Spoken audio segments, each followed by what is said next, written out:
Mesdames et messieurs, merci de nous rejoindre pour cette nouvelle aventure de votre émission Le Débat. Aujourd'hui, nous parlerons de la planification des naissances au Bénin. Une disposition annoncée par le gouvernement béninois en Conseil des ministres le mercredi 3 mai 2023. Et c'est une annonce qui continue de faire couler beaucoup d'encre et de salive au sein de la population. Certains parlent de limitation de naissance. On entend parler également de contrôle de vie au Bénin. Qu'est-ce qu'il faut retenir? Le journal de votre émission s'est intéressé à la thématique et pour en parler, justement, je suis avec deux honorables invités aujourd'hui. À ma droite, je présente le tout premier et c'est un défenseur des droits de l'homme. Il est juriste de formation. C'est bien sûr M. Rodrigue Kako. Bonjour. Bonjour, monsieur le journaliste. Comment vous allez? Très bien, chez vous. Beaucoup de soleil dans votre vie? On peut le dire. Alors, en face de lui, c'est bien sûr celui qu'on ne présente plus dans l'univers des médias, Constantin Amoussou, jeune leader politique. Bonjour. Bonjour, monsieur le journaliste. Comment vous allez? Je me porte très bien. Alors, merci d'avoir accepté notre invitation. C'est pour moi un plaisir. Alors, on y va tout de suite. Hein. Je reste avec vous pour le tout premier tour de table. Alors, je voudrais recueillir à chaud vos impressions par rapport à cette thématique qui est en débat aujourd'hui. Merci. Avant même que nous ne tenions ce plateau, nous avons pu émettre des coups de fil. Nous avons arrêté un planning de travail. Nous avons décidé de la durée de l'émission. Nous avons décidé des invités et parfois, peut-être serez-vous bien obligés d'arrêter ou de couper l'intervenant parce que le temps de parole qu'il conserve pourrait bien vous mettre dans le décor du terme d'organisation générale de l'émission. La question de la planification, c'est la même. Elle est la même dans tous les domaines et elle est exactement presque ce que je viens d'exposer en ce qui concerne l'émission que nous sommes en train de réaliser en ce moment. Okay. À la vérité, aussi sûrement que nous n'aurions pas pu commencer cette émission sans nous dire combien de temps elle va durer, quel va être le temps de parole de chacun, quel est le temps que nous prenions pour nous préparer avant de démarrer l'émission, quel est le temps qu'il nous faudra pour la mise en boîte et peut-être pour la diffusion après, à quelle, etc. L'ensemble de ces questions relèvent donc de la planification. Alors, peut-on faire une chose aussi, je vais dire primordiale aussi de premier plan que tenir une émission en prenant autant de dispositions et cependant il fait des enfants au hasard, parce que bon voilà, comme par hasard, une femme est tombée enceinte, comme par hasard, un homme avait pu engrosser une femme, et voilà, les enfants tombent comme ça au hasard, sans que nous n'ayons plus aucune disposition, ni pour savoir combien d'enfants nous voulons avoir, dans quel délai nous voulons avoir, quels sont les moyens que nécessite la prise en charge de l'enfant. La question donc de la planification des naissances est une question d'ordre général qui peut se rapporter à chacun de nous dans sa façon de concevoir sa vie. C'est presque même à la question de l'organisation de sa vie personnelle. Je suis une femme. J'ai peut-être jusqu'à l'âge de 22 ans, je donne l'exemple comme ça au hasard. Je veux avoir une carrière professionnelle, je ne sais pas si c'est en tant qu'avocate ou en tant que chef d'entreprise ou en tant. Mais il est évident que si tous les 2 ans, je suis en train de faire des enfants, je peux être en difficulté quant à la mise en œuvre de mon plan de carrière tel que je l'envisage. À la limite, pourrais-je me retrouver à 40 ans, 50 ans sans avoir pu atteindre les grands enjeux, disons, de projets que j'ai devant moi. C'est donc pour cela que, pour les hommes comme pour les femmes, il peut être important de s'organiser, de planifier, d'avoir une vue sur le nombre d'enfants que nous voulons avoir, les délais dans lesquels nous voulons avoir, sans même qu'il ne soit nécessaire pour l'État d'être obligé de nous suivre en disant écoutez, vous en avez un peu trop. Or, pour l'État, et ça nous y reviendrons, c'est aussi la responsabilité de surveiller comment évolue la société et de regarder les besoins de la société sur tous les plans. Le plan de la formation, le plan de la santé, le plan des besoins sociaux de façon générale, le plan économique. Et par rapport à ça, voir les besoins d'investissement. Où en sommes-nous? Où sommes-nous en train d'aller? Où est-ce que nous projetons d'être d'ici 10 ans, 15 ans, 25 ans. Si de là nous projetons d'être dans 25 ans, nous avons le sentiment que nous avons ou bien trop peu, en fait, que nous nous procréons à un rythme trop peu élevé ou à un rythme trop élevé, il sera utile pour nous d'ajuster. Planifier, ce n'est donc ni diminuer, ni augmenter en tant que tel dans le principe, c'est regarder les objectifs, regarder les moyens et regarder le rythme auquel il faut faire les choses pour être dans le bon timing. Je vais m'en tenir à ça. Alors, est-ce qu'on peut dire par là que ce qui justifierait la position du gouvernement qui annonce cette réforme-là, vous pensez que c'est ce que vous venez de dire? Parce qu'on ne sait pas si la poussée démographique elle est trop élevée, peut-être au Bénin, on a jugé que ça trop élevé déjà au Bénin. Vous pensez que c'est ce qui se peut faire des évaluations. Regardez, trop ou trop élevé, tout est relatif. C'est relatif à plein de facteurs. C'est d'abord relatif aux moyens que nous avons. Parce que je sais que nous faisons environ 13 millions d'habitants. Voilà, que nous avons. Oui. Nous faisons 13 millions d'habitants. Vous savez, vous êtes c'est vous qui avez la première des questions. Vous me permettez de vous en poser une comme ça. Allez-y. Vous êtes né en quelle année? Moi, je suis né en 92. Voilà, très bien. Oui. C'est un très bon date. Vous savez, en 92, il y avait eu un recensement général de la population. Tout à fait. Vous savez à combien nous étions en ce moment? À l'année où vous naissez? Je ne savais pas. On était 4 900 000 Béninois. Alors, de ce temps à aujourd'hui, c'est-à-dire en moins de 30 ans, nous sommes aujourd'hui plus de 13 millions d'habitants au Bénin. C'est-à-dire que la population a fait plus que doubler sur ce terme. La population double. Cela signifie que les besoins de l'État, les besoins des citoyens sur tous les plans se multiplient. Je vais donner quelques exemples clés et vous allez observer. Avant d'y aller, je vais quand même poser la question à M. Rodrigue Kakobo. Vous êtes juriste de formation, vous êtes défenseur des droits de l'homme. Vous pensez que la poussée démographique au Bénin pose déjà problème et mène à mal le développement du pays? Merci bien, monsieur le journaliste. Avec beaucoup de plaisir, j'ai écouté mon cher grand frère Constantin Amoussou, qui a commencé son épilogue en parlant de la planification de la vie de l'homme. D'accord? De cette émission que nous voulons démarrer, tout ce qui a été sous-jacent qu'on n'a pas vu. On est d'accord. Mais laissez-moi vous dire, planifier les naissances, c'est une bonne chose. Ce n'est pas mauvais en soi. Mais quels sont les sous-jacents de cette planification? Les modalités, parce que quoi? On dit, dans l'opinion publique, les gens sont allés jusqu'à parler peut-être de la limitation des naissances. Dans l'entendement des humains, on ne peut pas limiter les naissances. Quand un homme, chef de famille, en exemple, décide de se mettre avec une femme et faire leur vie ensemble, c'est à eux de décider. On est d'accord. C'est à eux de décider du nombre d'enfants qu'ils veulent avoir, de comment ils comptent. C'est-à-dire gérer l'avenir de ces enfants-là. On est d'accord. Si nous parlons de planification qui est de manière générale conçue, de l'entendement de l'humain, on peut dire que c'est une bonne chose. Mais dans cette bonne chose, comme je le disais tout à l'heure, quels sont les sous-jacents? Est-ce que l'État veut s'ingérer dans la vie de ses concitoyens pour leur dire désormais, vous ne passez pas 2 naissances dans vos ménages, ainsi de suite. Pas le contrôle aussi. D'où je parlais des sous-jacents. Sur quel baromètre le gouvernement du Bénin, parlant de ses dirigeants bien sûr, a décidé d'aller sur ce pan, planifier les naissances? Oui, c'est pourquoi, c'est ce qui justifie également ma question. J'ai dit, est-ce que la poussée démographique au Bénin est déjà si tant élevée au point où ça pourrait gêner ou freiner le développement du pays? Pourquoi pas 13 millions, c'est encore rien du tout. Le Bénin, 13 millions d'habitants, c'est encore rien du tout. On est d'accord. Prenons l'exemple d'une famille, d'accord, qui décide peut-être d'aller à 3 enfants. Je prends juste des exemples. Qui décide de faire 3 enfants.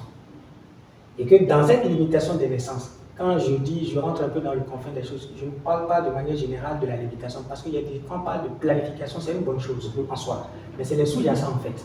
Donc quand on prend une famille où le ménage décide d'aller à 3 enfants, et que les réformes de l'État qui veulent planifier, d'accord, les naissances dans son pays, va un peu en disant, chez moi, on outrepasse 2 enfants. On est d'accord.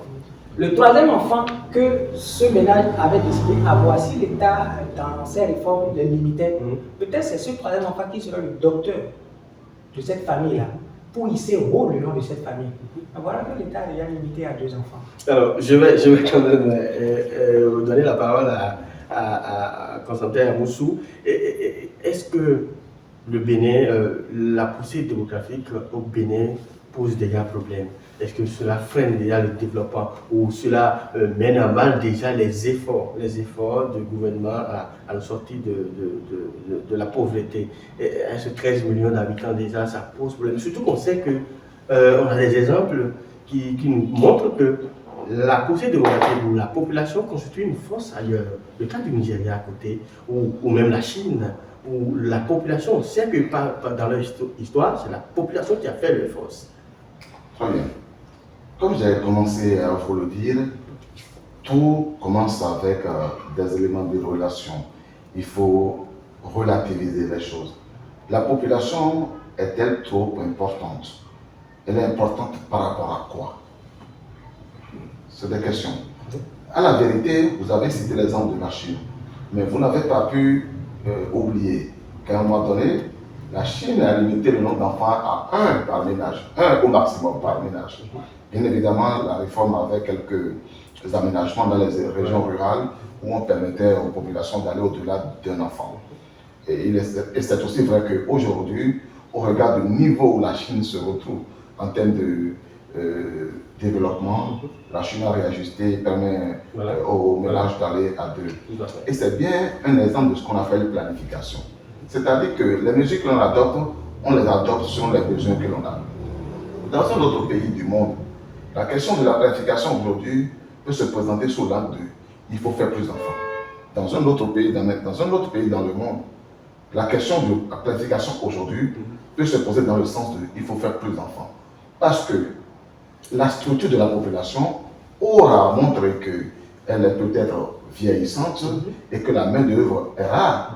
Il faut l'obtenir localement ou il faut l'importer. Et dans l'adoption de la créer localement, on peut par exemple déboucher sur des mesures d'encouragement de l'enfantement. Dans notre pays, nous sommes très oignons. Mais il ne faut pas regarder que la population, il faut regarder le rythme de croissance de la population. J'ai dit que quand vous naissiez, vous avez observé, nous étions au 15 millions. Oui. Et maintenant, nous sommes 13 millions. On a triplé. Mais ce n'est pas simple.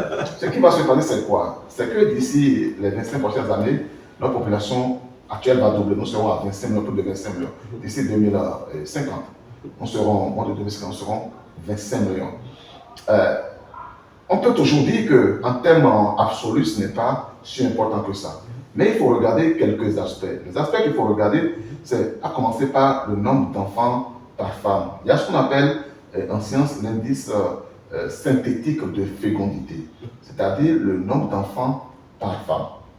On obtient que pour le cas du Bénin, le nombre d'enfants par femme est de 5,8 enfants. Et le Bénin, dans ce cas, se trouve en peloton de tête parmi les pays les plus peuplés, les pays au taux, à l'indice synthétique de fécondité les plus élevés. D'abord dans le monde et même en Afrique, il est dans le peloton des pays ayant le taux de fécondité le plus élevé, 5,8 enfants par femme. Lorsque l'on va dans les zones rurales, on est d'ailleurs autour de 6,2 enfants par femme. Or, on peut commencer à regarder d'abord au niveau microéconomique, donc au niveau du ménage, et ensuite faire les projections au niveau de l'État. Quand nous commençons au niveau des ménages, et une étude de l'État de Béninois sur une enquête de démographie a permis de savoir que en recoupant les éléments qu'on a recensés auprès des familles et en faisant une étude déductive, il faut tout au moins 46 000 francs par mois pour la prise en charge des besoins fondamentaux d'un enfant.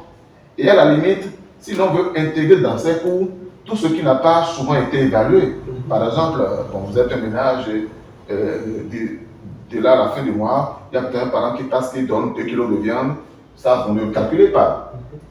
Ou bien vous êtes dans une maison familiale, vous ne payez pas le loyer. On ne calcule pas. De temps à autre, vous n'envoyez pas peut-être les enfants se donner un peu de loisirs. On ne calcule pas. Voilà. Et je peux considérer que ça compte pour l'évaluation des enfants. Alors, quand on passe du premier coût qui est de 46 000 francs pour l'enfant et que l'on passe à l'indice minimal, disons aux conditions minimales, pour que les besoins fondamentaux de l'enfant soient pris en charge, on est en réalité autour de 82 000 francs par mois pour la prise en charge d'un enfant. Si vous en avez 6 alors que votre salaire est de 100 000 francs, c'est deux choses. Soit alors qu'à un moment donné, les enfants seront déscolarisés, soit alors qu'ils ne sont pas déscolarisés, mais les conditions dans lesquelles ils étudient ne sont pas très bonnes et ils n'ont pas le niveau de croissance nécessaire, croissance intellectuelle nécessaire pour faire face aux besoins de la vie. Il peut même arriver que vous en avez un qui finit son baccalauréat, qui a peut-être l'ambition de faire une étude en cinématographie. Vous vous renseignez dans l'université privée qu'il fait au Bénin, on dit que c'est 1 million la scolarité. Vous dites, waouh, moi là, c'est l'université de Calabria que j'ai faite, et puis vous l'envoyez là-bas à la fac de droit ou de sociaux. En tout cas, je ne dénigre pas ses facultés, mais quelque part pour lequel il n'a ni les aptitudes, ni la passion.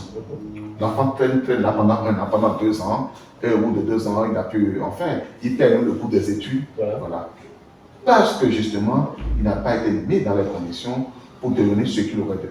Pourtant, cet enfant aurait pu devenir un très bon cinéaste. Mais il n'a pas été mis dans l'école de cinéma parce qu'il n'a pas eu les moyens. Alors, les parents n'avaient pas les moyens pour faire attention des besoins. Ce qu'on est en train de dire revient autrement. Si au lieu de 5 ou de 6 enfants, vous en aviez 2, la question aurait pu, ou 3, je donne un exemple comme ça, la question aurait pu se poser autrement. Vous aurez été sans doute en mesure, au regard de vos moyens, de faire de façon plus objective, en tout cas aux besoins. Parce que ce que vous allez répartir, si vous prenez une somme X que vous divisez par 5, ça ne donne pas le même quotient que lorsque vous la divisez par 3, par 2, etc. Donc c'est le premier élément que je note. Le deuxième élément que je vais noter, toujours au niveau microéconomique, c'est d'observer que un enfant, ce n'est même pas seulement le temps, ce n'est même pas seulement l'argent, la somme d'argent qu'on dépense, c'est aussi le temps que l'homme met à sa disposition pour l'encadrer, pour le suivre, pour le construire. Dans le commandement de l'État béninois, et avec les éléments que j'ai pris en considération au regard du débat que cela a soulevé, j'ai observé que l'idée n'est pas de limiter à un certain nombre le nombre de naissances comme si l'État imposait une norme aux familles et aux ménages. D'ailleurs, il faut voir la pédagogie. On dit, oui, je pense d'ailleurs que on n'est pas très en désaccord sur le sujet. Voilà. Voyez la pédagogie. L'État pouvait voter une loi. L'État pouvait faire voter une loi. L'État pouvait prendre un décret pour dire désormais, on fait 3 enfants, on fait 2 enfants, on fait 1 seul enfant, on fait 7 enfants au maximum au Bénin. L'État ne dit pas ça. L'État dit, nous irons à des assises nationales. Voilà. Donc, des assises auxquelles seront invités toutes les forces de la nation, les leaders religieux, les hommes politiques, les chefs traditionnels, les corps de métier, les transporteurs, les étudiants, les étudiants, les cadres des différents secteurs. Et le débat sera posé, le diagnostic de l'État sera expliqué. Et nous allons demander ensemble, on veut trouver une solution pour que, même sur les épaules de vous-même, les chefs de ménage, les charges que vous portez ne vous écrasent pas. On ne met quand même pas une charge sur la tête pour que nos corps se brisent. En pays fond, il y a un adage qui dit c'est-à-dire qu'il faut bien faire attention aux pieds, à la force, à la charge que peuvent soutenir vos pieds avant de porter un fardeau sur la tête. Et parce que j'espère que ce ne sont pas les enfants que vous qualifiez de fardeau, vous traitez de fardeau. Non, dans ce contexte. Non, je ne l'ai pas. Non, il ne faut pas l'entendre ici, ce n'était pas. Il faut considérer que la responsabilité familiale, c'est une charge. Et qu'une charge, qu'on le veuille ou pas, ça a un poids. C'est ce poids qu'il faut évaluer, c'est de ça que je parle.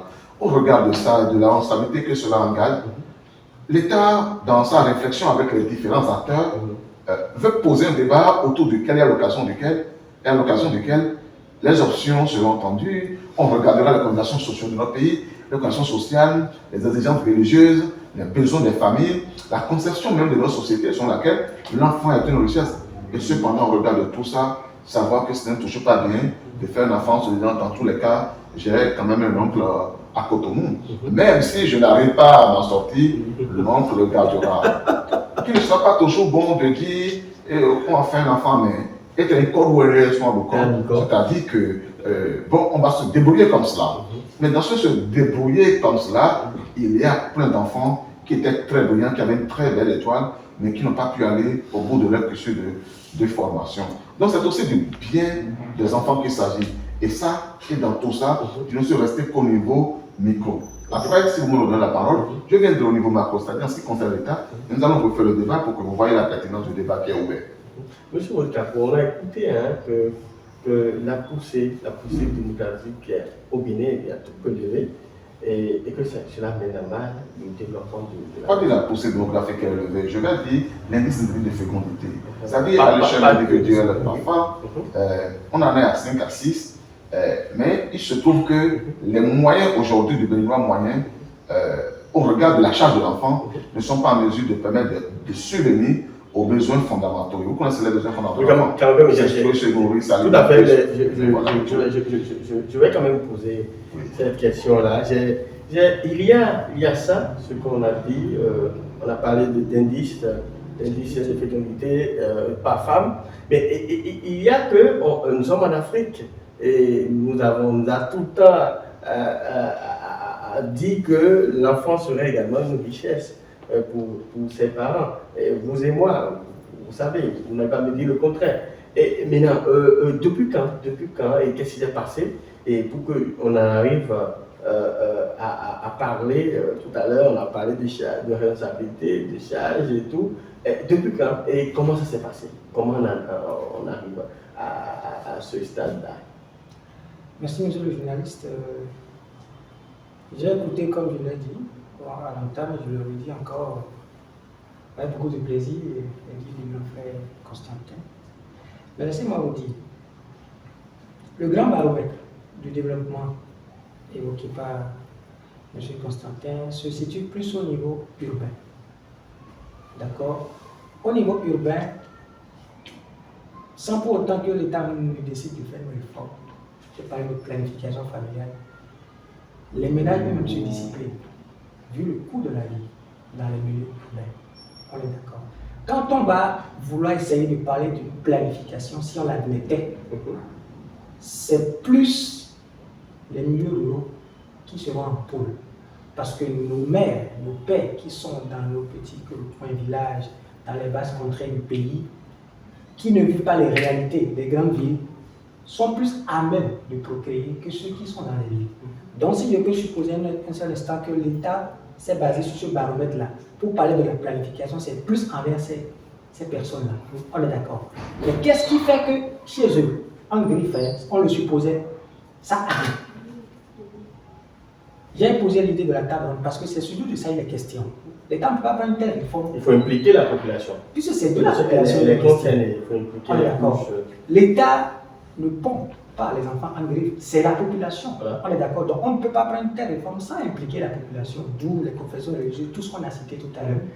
Mais les acteurs, je dirais les acteurs, ceux qui sont plus impliqués, ce sont ceux qui sont dans les milieux ruraux. Parce que ce sont nos mères qui sont dans les villages qui font plus d'enfants que ceux qui sont en ville. Vu la cherté de la ville, ceux de la ville ne sont pas trop concernés. On est d'accord. Donc si on doit prendre en compte une telle réforme, ce sont ceux-là qui seront les plus impliqués. Maintenant, pourquoi? Il faut chercher le pourquoi de ces mères et pères qui sont dans ces milieux ruraux, qui vont au-delà, en griffin, qui vont au-delà de ce qu'il faut pour que la poussée démographique du Bénin ne soit pas exponentielle. Parce que pour moi, ce n'est pas encore le cas. Alors, je ne vous arrête pas, mais je voulais savoir également, est-ce qu'il est d'accord la réforme?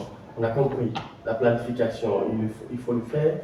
Il faut, comme l'a dit M. Constantin Moussou, enfant, on dit affolomé sur le pomme de tabac. C'est ça, hein?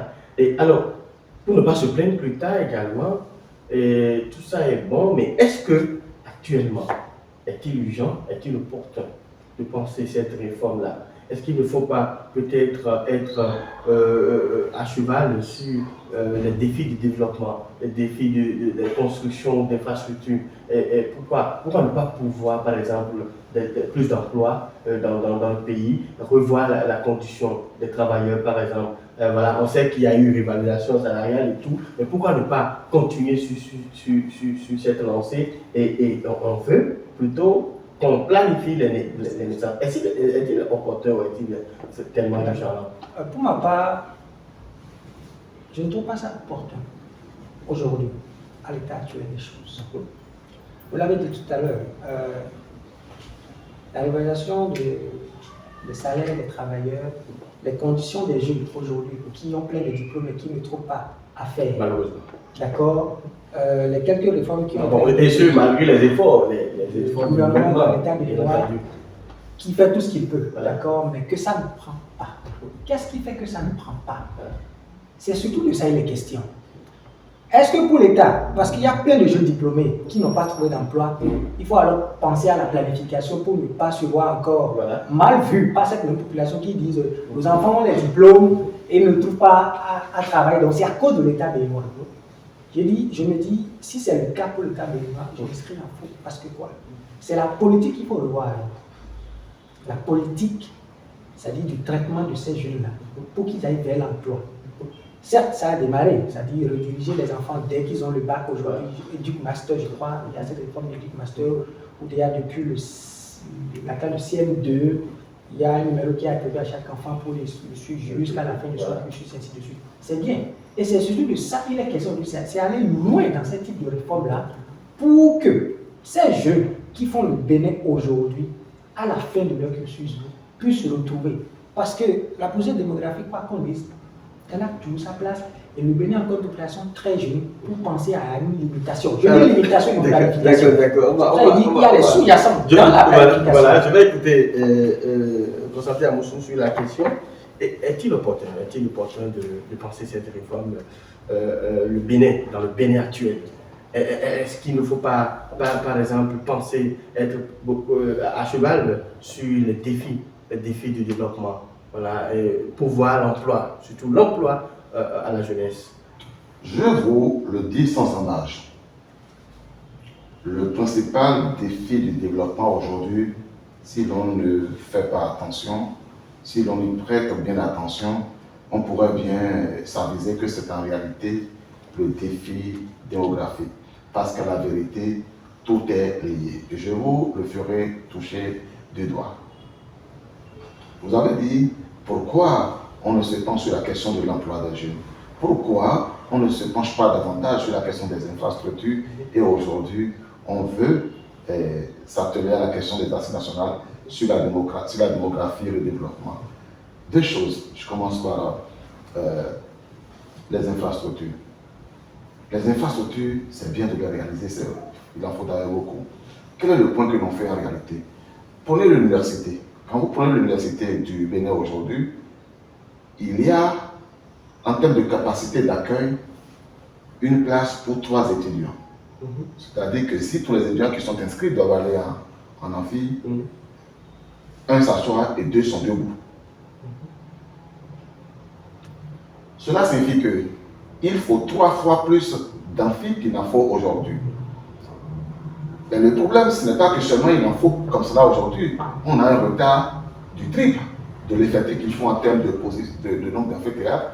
Mais le problème, c'est que, à mesure que les années passent, le rythme de croissance naturelle de la population a comme effet que ce besoin, au lieu de s'ajuster, s'aggrave en dépit des efforts qui sont en train d'être fournis. Je vais vous donner un autre exemple, toujours en prenant l'exemple de l'enseignement supérieur. Aujourd'hui, vous savez de combien d'enseignants on a besoin dans l'université publique au Bénin?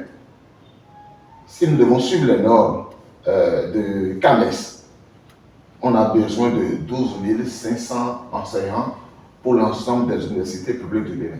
12 500. Pour que les enfants étudient dans les meilleures conditions.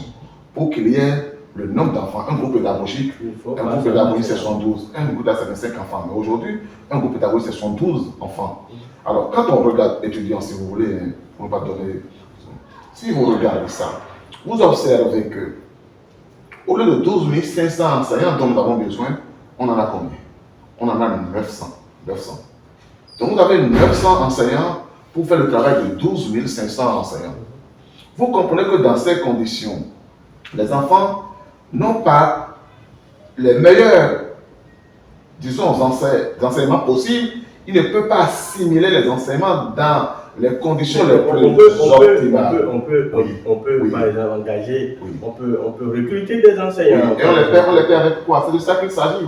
C'est l'argent qu'il les paie, on les paie avec quoi? Mais vous ne pouvez pas parler comme le besoin d'un pays, oui, à le Bénin des ressources illimitées. Non, pas illimité, pas illimité. C'est de ça qu'il s'agit. Alors moi, je vous pose une question. La question que je pose est ceci. Vous avez dit que les gens, ils sont en chômage, tous les cas, ils sont en chômage. Il y a deux choses. Un, est-ce que les qualifications qu'ils ont répondent toujours aux besoins du marché? Vous allez trouver la réponse non. Oui, non, je viens. Voilà. Alors, le temps est jeté sur qui? Parce que s'ils ne suivront pas de façon progressive le cheminement, nous ne comprendrons pas. Ouais. Le temps est jeté sur qui? Le temps, c'est l'État. Mais le temps, c'est l'État parce que l'État continue de faire les mêmes choses en pensant qu'il y a des résultats différents. En réalité, toutes les projections qui sont faites aujourd'hui sont en réalité faites sur la prochaine génération. C'est pourquoi vous allez voir que toutes les projections, si vous lisez les statuts de l'État et les projections pour les assises nationales, vous verrez très bien qu'il y a une projection sur ce que le Bénin deviendra en 2050. Mais 2050, comme par hasard, si vous voyez très bien, c'est entre 25 et 30 ans à venir. C'est en réalité le temps d'une génération. C'est la prochaine génération. C'est ce qui est fait pour que la prochaine génération n'ait pas les problèmes que la génération actuelle a. Et comme pour reprendre une formule qui est assez célèbre, et pendant que l'homme politique pense aux prochaines élections, l'homme d'État, lui, pense à la prochaine génération. Les problèmes, ils sont nombreux et ils sont denses et ils sont intenses. Si on ne commence pas à les régler aujourd'hui, ils vont s'intensifier, s'aggraver. Qu'est-ce qui est projeté? Ce qui est projeté est quoi? Si aujourd'hui nous avons un gap de plus de 11 000 enseignants à remplir et que nous continuons à évoluer au rythme où nous évoluons, en 2050, nous aurons un gap de 25 000 enseignants à combler. Au rythme où ça va, c'est-à-dire qu'on fait le recrutement. Et j'ai parlé de recrutement d'enseignants. Oui, je vous suis. Et vous avez parlé de ressources. Oui, oui. Et j'ai dit, vous savez que l'enseignement, quoi qu'on dise, qu'on aime ou qu'on n'aime pas, c'est quand même l'un des secteurs les plus sensibles. Oui, et c'est ce que je vous dis. Maintenant, on vient au secteur de l'enseignement. Et le gouvernement devait quand même prioriser l'enseignement. Et c'est ce que le gouvernement a l'intention de faire. Et quand le gouvernement a l'intention de faire ça, il vient, il regarde. Il dit, enseignant, on a 900, alors qu'on a besoin de 12 000. Voilà. En filles, on a 1000, alors qu'on a besoin de 3 000. Laboratoire, on a 0, voilà, alors qu'on a besoin de 500. Bibliothèque, on en a peut-être une ou deux, aucune aux normes internationales, alors qu'on a besoin de 100 bibliothèques aux normes internationales. Quand il regarde tout ça, il regarde la cagnotte. Il dit voici l'argent qu'on a. Et voici les besoins qu'on a. Vous évaluez les besoins, peut-être ils sont à 10 000 milliards par an pour régler tous ces problèmes. Si on veut régler tous ces problèmes et on veut les régler d'ici 25 ans, on peut se dire que, c'est une objection que je fais, c'est 10 000 milliards par an. Mais voilà que tout le budget de l'État est autour de 3 000 milliards pour maintenant, parce qu'on fait beaucoup d'efforts pour accroître les ressources de l'État. On a 3 000 milliards. Et il y a, comme il y a le secteur de l'éducation, le primaire, le secondaire, le supérieur, il y a le secteur de la santé qui est aussi important, il y a l'eau et l'électricité, il y a les services sociaux de base, il y a les secteurs productifs, il y a les infrastructures, il y a tout ça à la fois. Et vous vous rendez compte que, qu'est-ce qu'on fait? Ce qu'on a toujours fait jusqu'à présent, c'est de dire, bon, enseignants, là, on va donner un peu. On a 900. En cette année, on va prendre 100 enseignants. Par exemple, ça, on est à 1000. Mais quand on est à 1000, le besoin est toujours de 11 000 enseignants, 11 000 poussières enseignants. En réalité, on fera de ce programme. On pense qu'on a pris 100 enseignants cette année. L'État a repris 100 enseignants. Faites de la publicité. Ensuite, on a construit 10 amphithéâtres cette année. Mais vous avez construit 10 alors que vous avez besoin de 2000 et quelques. On a dit, et laboratoire là, non, ça là, on ne peut pas. Les gens ne sauront pas qu'on a fait quelque chose, donc on laisse tomber d'abord. Le salaire des enseignants, et ils font des réclamations et tout, bon, on va leur faire 2% de plus ou 3% en plus. Parce que ça là, c'est les enseignants, et ils vont dire que machin tout, et puis on fait 3%. Mais quand on fait ça, pendant qu'on est en train de faire ça, chaque année, on aggrave le problème. Parce que d'ici 25 ans, les problèmes seront plus grands qu'ils sont aujourd'hui.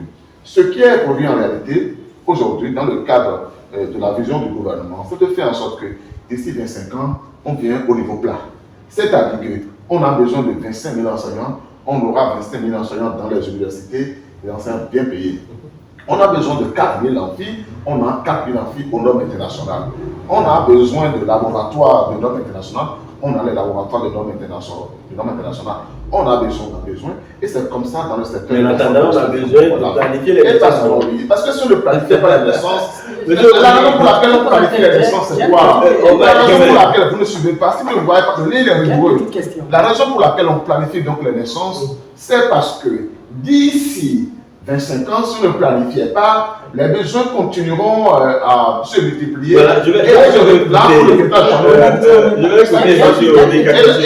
la planification, ce n'est pas la limitation non plus. Je reviens peut-être. Voilà. Et on va quand même vous écouter sur la question. Quand vous a dit, pas d'urgence. Selon lui, le problème de poussée démographique est d'actualité. Est opportun et il faut y penser. Alors que vous avez dit. Avant d'aller sur ça, j'aimerais demander à M. Constantin, au vu de tout ce qu'il vient d'expliquer, qu'en est-il alors de l'indice de la redistribution, c'est-à-dire de la richesse nationale? Au vu de tout ce que vous avez expliqué, le Bénin dispose, même si ce n'est pas un pléthore de ressources, on est d'accord. Au vu de ces besoins que vous venez d'évoquer, dans le secteur de l'éducation, comme c'est ça on a pris pour baromètre, les enseignants qui manquent, les amphithéâtres, ainsi de suite. La redistribution de la richesse du Bénin, en griffe, c'est quoi son baromètre? Pour qu'il y ait si tant de déficit dans ce secteur, mais qu'on dise que le Bénin... Si sensible. Voilà. Qu'on dise que le Bénin a les ressources qu'il faut pour se gérer. On est d'accord, a les ressources qu'il faut pour se gérer dans des secteurs donnés. Et qu'on voit certaines réformes. Je prends par exemple la construction en infrastructure des stades, c'est-à-dire ce qu'on construit un peu partout. Les stades omnisports dans nos différents codes. Voilà. C'est de l'argent qui est engrangé. Tout à fait. Ça nous va nous servir réellement à quoi? Et c'est si urgent. Et l'argent est dans ce sens. Alors que l'enseignement. D'où je parlais de revoir la politique alors, c'est-à-dire nationale, dans la redistribution de la richesse du pays pour les urgences qu'il faut réellement. Voilà. Si tout est urgent et il faut envoyer de l'argent dans le secteur qu'il faut, donc la planification aussi est une urgence et il faut limiter en griffe. Je ne dis pas forcément que c'est ça. Puis je dis, la planification c'est une bonne chose en soi. C'est les sous-jacents, c'est-à-dire le revers. On est d'accord. Donc, dites-moi, en votre âme et conscience, parce que peut-être je n'ai pas compris. Ces sous-là qui sont engagés dans des secteurs donnés qui ne sont pas encore trop productifs pour le Bénin aujourd'hui, mais que l'argent est injecté dedans, on ne peut pas se servir de ces fonds-là pour éduquer au mieux nos enfants. Parce qu'il y a ce problème qui se pose d'éducation de nos enfants, puisque le secteur éducatif n'est pas encore pensé comme cela se doit. Et c'est ça qui fait que nos jeunes, il y a plein de chômeurs parce que c'est mal orienté en fait. Notre système éducatif est mal orienté. Donc, au lieu de se pencher sur ces questions, on laisse de côté, il y a urgence au niveau de la planification. C'est ça que je ne conçois pas en fait. Je vais vous expliquer ce que vous ne comprenez pas. Nous avons commencé par expliquer la notion de planification. Et nous avons dit des choses. Vous avez dit où est-ce que nous étions. Vous pourrez poser la question, je pourrais la reproduire sur ce thème. Où est-ce que nous étions peut-être pour accumuler tout ce gap-là aujourd'hui? C'est parce que depuis, nous n'avons jamais pensé à la prochaine génération. C'est-à-dire que si la génération qui a fait l'enquête démographique de 1992, l'année où vous naissez, avait pensé à la génération qui naît aujourd'hui, vous n'aurez pas le problème que nous sommes en train d'avoir aujourd'hui. Votre génération ne serait pas en train d'avoir ce problème. Mais à cette génération, nous avions pensé à titre principal qu'il fallait saupoudrer et régler les problèmes un peu, sans considérer les questions qui sont importantes et desquelles découle également la question de la redistribution de la richesse. Parce que redistribuer, c'est une chose. Mais distribuer une part par 10 et par 3, ce n'est pas la même chose non plus, vous savez très bien. C'est la première question. Si vous voulez poser globalement la question de l'inégalité de répartition des ressources, c'est une préoccupation sociale et qui est présente dans tous les pays. Nous sommes d'accord. Et pour vous comme pour moi, c'est une préoccupation. C'est d'ailleurs une des raisons pour lesquelles il est de plus en plus important que dans l'orientation de nos enfants dans leur cycle de formation, ils tiennent compte à la fois de leurs aptitudes, mais également des besoins du marché pour ne pas se retrouver en situation de précarité parce que les options qu'ils ont prises ne permettent pas de capter une bonne part des ressources qui sont disponibles sur le marché. Parce qu'après, c'est ça. Oui, voilà. Mais au-delà de ça, l'essentiel de la réflexion sur l'enseignement et au-delà de l'enseignement sur les mesures du gouvernement et des États de façon générale, c'est que l'État doit avoir une vision holistique. Et cette vision holistique doit embrasser tous les secteurs. Elle embrasse tous les secteurs, non pas seulement pour aujourd'hui, parce que vous avez dit les stades, etc., tout, mais qui ne donnent rien aujourd'hui. Vous avez dit qu'ils ne donnent encore rien aujourd'hui, c'est très bon. Le encore aujourd'hui est très important. Le encore aujourd'hui est très important parce qu'il s'agit d'aujourd'hui. Mais l'État ne peut pas s'en tenir à voir aujourd'hui sans prévoir demain. On va quand même sacrifier. Et parce qu'on n'a pas sacrifié, attends, je vais vous dire, on ne sacrifie aucune génération. C'est-à-dire que ce qui est en train d'être fait aujourd'hui, ce sont des mesures qu'on ne demande pas. Parce qu'on a dit que, bien au contraire, le salut des générations, c'est ce qui a été fait depuis toutes ces années-là, en faisant du saupoudrage. Les tontons et les tatas, la guerre comme je l'appelle, quand j'ai eu bise sur votre carte, j'ai pensé à Bizi. J'ai pensé à toutes ces demoiselles-là qui sont sur le régime. Mais, mon cher ami, je suis d'accord et je crois fondamentalement, je crois que c'est pareil pour Audrey, qui ne serait pas fier si demain sa fille est obligée d'écrire sur Facebook, j'ai envie de manger shawarma, qui est là? Je crois que nous sommes. C'est un problème d'éducation. Non, ce n'est pas un problème d'éducation. Il y a oui, l'éducation, justement, avec l'éducation, je suis d'accord avec vous. Mais l'éducation, là, c'est une responsabilité. C'est une responsabilité. Le temps de présence du père et de la mère n'est pas le même selon qu'il a 4-5 enfants en charge que s'il en avait 10 à charge. Vous savez ça. Ensuite, c'est aussi souvent des besoins de moyens. Shawarma, non, mais avant que la fille n'aille demander shawarma sur Facebook, c'est qu'elle s'est déjà mise à sa propre charge depuis. Ses parents ne s'occupent plus d'elle et puis c'est elle qui est son propre parent. Je crois que ça, c'est les jeunes gens que vous avez, qui sont maintenant pour une bonne partie administrés, c'est parce qu'à un moment donné, ils sont devenus les parents de leurs parents. Ces derniers n'étant pas arrivés à assumer les responsabilités qui sont liées à la charge familiale, ont laissé les enfants voler de leurs propres ailes et ils ont été acquis mieux. Et dans ces conditions, ils sont devenus ce qu'ils sont devenus, les parents de l'autorité sur eux. C'est pourquoi, autant cette question-là est importante au niveau des individus, autant il est important de regarder sur tous les plans ce que l'État fait et dire que investir dans le secteur du sport, par exemple, n'est pas un investissement perdu. C'est pas un investissement perdu. Parce qu'aujourd'hui, l'enseignement prime déjà. C'est-à-dire que les investissements de l'État dans le secteur des 3 ans de l'enseignement fait plus du triple des investissements dans tous les autres secteurs. Dans tous les autres secteurs, je vous dis, c'est-à-dire que ce soit et c'est pareil pour le secteur de la santé. Donc, ce n'est pas comme si l'État n'investit pas dans le secteur de l'enseignement. Bien au contraire, c'est parce qu'il fait.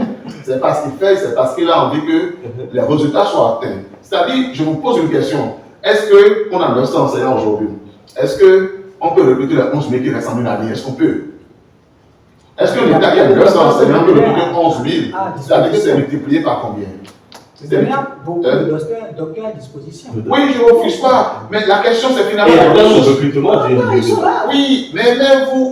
C'est vrai, mon cher ami. Non, vous aussi, vous avez des choses. Mon cher ami, vous aussi, vous avez beaucoup de choses que vous voulez faire. Bon, maintenant, je vous dis, vous avez envie d'acheter une villa. Bon, je donne un exemple comme ça. Pourquoi pas? Mais est-ce que les villas existent à acheter ou pas? Oui, ça existe. Mais pourquoi vous n'avez pas acheté? Il faut poser la question à mon État. Non, pourquoi? Parce que vous n'avez pas les moyens d'acheter la villa que vous n'avez pas acheté. C'est pareil. L'État peut vouloir recruter aujourd'hui tous les 11 000 enseignants qui sont tendants, dont on a besoin. Mais il n'a pas les moyens pour recruter 11 000 enseignants pendant qu'on a mis 60 ans pour en avoir 900. Ce n'est pas possible. Donc, il faut planifier comment on fait pour que sur les 25 ans à venir, on remplisse le gap pour que le même problème ne se pose pas à la génération future. Si on ne fait pas comme ça, on croit créer des problèmes, mais on en crée d'autres. Il faut recruter, mais ensuite il faut payer, il faut bien payer. Alors, je vois que sur ce plateau, on va s'entendre. Ce n'est pas de limitation de naissance que nous parlons, ce n'est pas de contrôle de naissance, nous parlons de planification, n'est-ce pas? Oui, il faut dire qu'en réalité, ce dont par l'État de droit plus clairement, c'est de la parentalité responsable. C'est-à-dire de l'obligation partagée avec les parents que avoir un enfant, ce sont des responsabilités que l'on doit assumer. Que par rapport à ça, il ne faut pas en faire plus que l'on est en état d'en assurer les charges. Cela, d'autant plus surtout que dans les besoins du quotidien, chaque parent lui-même fait face, la rentrée vient de passer il y a quelques semaines, à tout ce qu'appelle l'inscription d'un enfant à l'école et les besoins qui accompagnent ça. Il ne s'agit donc ni de limiter les naissances, ni d'imposer un rythme à chacun, etc. En revanche, la solution, on la veut sortir du génie béninois. C'est-à-dire une sorte de réflexion multisectorielle de laquelle surgit des pistes que nous allons exploiter pour que, au-delà du Bénin, au-delà, je vous l'ai dit, de Cotonou, dans les villages, nos parents soient au fait de ce qu'il faut faire pour leur vie. Vous avez dit au départ, et c'est très bien aimé ici, que le problème ne se pose pas en tant que tel dans les villes, parce que dans les villes, les gens savent. Mais je trouve que ce sont des gens qui savent, qui disent qu'il faut faire le débat pour que les gens qui ne savent pas sachent. C'est ça qui est là. Parce que quand tu vas interroger Rodrigue, quand tu vas interroger Aline, quand tu vas interroger. Et vous avez combien d'enfants? Il va dire 1 ou bien 2. Ou bien vous là, vous voulez faire combien d'enfants? Ah, c'est 2 ou 3. Mais voilà. Mais il dit, mais vous savez qu'il faut en faire 2 ou 3. Mais pourquoi ne voulez-vous pas que nous partagions ce que vous là, vous voulez et que vous trouvez que c'est bien? Pourquoi ne voulez-vous pas partager cette vision de la vie? Rodrigue a quoi en offre? Alors donc, je vais quand même demander, je vais rester avec Président Moussou pour demander en même temps quels sont les services que le gouvernement convoie la population vers quels services déjà de compétences pour aider, pour renseigner la population qui voudrait quand même planifier les naissances déjà. Bon, d'abord, depuis plusieurs décennies, il y a au Bénin l'association béninoise, la BPF, comme vous savez, qui s'occupe de la promotion de la famille, dont entre des questions de planning familial. Mais plus spécifiquement, avec les nouvelles directives qui vont surgir après les assises, la Direction générale des politiques de développement doit se déployer davantage à accompagner les citoyens dans les mesures à prendre pour, disons, mieux suivre leur rythme de procréation. Il faut garder de cela que ce qui va être surveillé davantage, c'est peut-être le rythme auquel chacun a besoin de faire un enfant. Parce que si vous en faites un tous les 5 ans, il est évident que vous en ferez moins que si vous en faisiez tous les 2 ans. Et enfin, il y a un facteur important sur lequel l'État compte travailler. Aujourd'hui, quand on fait le point autour de les premières naissances dans notre pays, et surtout en région rurale, on est autour de 15 ans. Autour de 15 ans. Alors, quelqu'un qui a commencé à faire des enfants à 15 ans, vous imaginez qu'il est probable qu'elle en fasse plus que s'il avait commencé à 22 ans, à 23 ans. Donc, il faut limiter et le mariage précoce. D'ailleurs, et aujourd'hui, les lois ont été votées et corsées dans ce sens. Limiter la fécondité précoce, c'est-à-dire le fait pour les femmes de commencer à mettre des enfants au monde très, très vite. Et troisièmement, sensibiliser pour que les femmes sachent qu'elles ne sont pas là seulement pour faire des enfants, mais elles ont aussi une carrière, elles ont un parcours, elles ont une vie à fructifier. Et parce qu'il faut fructifier leur vie, elles ont ce besoin de n'être pas tout le temps en train d'aller à la maternité. Et c'est dans l'intérêt de la femme, dont la question de l'autonomisation est au cœur de plusieurs politiques de l'État béninois. D'accord, merci. On vous a compris. Je veux vous écouter quand même avant votre mot de la fin. Vous avez parlé tout le temps des modalités, que la planification en elle-même ne pose aucun problème, mais c'est plutôt la modalité qui poserait problème. Qu'est-ce que vous, de votre position, vous voudrez proposer au gouvernement comme modalité, par exemple, en 2 mots? En 2 mots, c'est peu dire. Avant d'aller sur cette question, j'aimerais aborder un point. Très rapidement, en 30 secondes, parce que dans le blog de M. Constantin, il a vu à un moment donné où c'est peut-être que l'État a vu que la délinquance a tendance à s'accroître. D'accord, avec le cas, en tout cas, les derniers phénomènes que nous observons chez nous, que peut-être il faut commencer par penser à la chose de cette manière, c'est-à-dire planification. On est d'accord. Je dirais si c'est cette analyse que l'État porte, c'est que ça pose problème chez nous. Puisque là, ce n'est plus la planification, mais c'est une question d'éducation. La Chine, vous voyez la population, ils sont disciplinés. On est d'accord. Le nombre qu'ils ont atteint, le nombre de centaines de millions qu'ils ont atteint avant de commencer par réfléchir à planifier pour réduire les naissances chez eux, le problème de discipline ne s'est jamais posé chez eux. Donc on ne peut pas tracer une limite et dire que peut-être c'est dans ce sens qu'on est en train de réfléchir, vouloir planifier un griffe limité. Là, chez moi, ça ne tient pas. Tout à fait. Bref, alors, voilà. Je voulais venir sur ça avant d'évoluer. Pour vous dire quoi? Penser planification pour notre pays, ce n'est pas une nouvelle chose en soi. Mais pour moi, ce n'est pas urgent pour moi parce que le débat est ailleurs. Le débat est ailleurs. Et l'assise dont il est question, c'est déjà une bonne chose en soi parce que cela ne signifie pas que c'est de go l'État a imposé. Voilà, il n'y a pas un arrêté. Pas d'arrêté, il n'y a pas de décret, il n'y a rien. Donc c'est que ça sera un processus. Ce processus, il est accepté pour qu'en son temps, des choses se fassent. On est d'accord. Mais pour ma part, qu'on me pose une urgence dessus, je m'inscris en fond, il n'y a pas d'urgence dans ce sens. Votre mot de la fin, pour certains monsieur. Merci, je voudrais vous remercier mon contradicteur sur le dossier et dire que pour moi, cette question non seulement elle est importante, mais elle est urgente. Elle est urgente si l'on regarde la prochaine génération. Moi, je n'ai pas envie que les enfants de mes enfants aient au Bénin les problèmes que j'ai aujourd'hui ou que mes enfants ont aujourd'hui. Je voudrais que le Bénin, dans les 25 prochaines années, soit meilleur. Et pour que le Bénin soit meilleur, il faut que l'État soit en mesure de prendre en charge les services sociaux. Nous avons le projet H et beaucoup d'autres programmes sociaux qui sont là, mais dans lesquels le niveau de population à impacter n'est toujours peut-être pas de nature à permettre un effet facilement visible sur la pauvreté de la population. Parce que la capacité de prise en charge de l'État est faible par rapport aux besoins qui sont sur le marché. Et si on ne fait rien, cela s'aggrave d'année en année. Oui, il y a un problème aujourd'hui au niveau de l'éducation. Il faut le régler. Mais faut-il être en train de régler le problème de l'éducation en oubliant? Parce que l'éducation, ça ne règle pas. Oui, l'État ne parle dans chaque ménage et dit, bon, maintenant, c'est comme ça, vous allez éduquer vos enfants, etc. Et tout. La police fait ce qu'elle doit faire aussi pour redresser, etc. Et tout. Il y a peut-être un travail à faire au-delà de la peine de prison pour accompagner les enfants, pour les petits délinquants, pour les réintroduire dans la vie active après avoir purgé leur peine.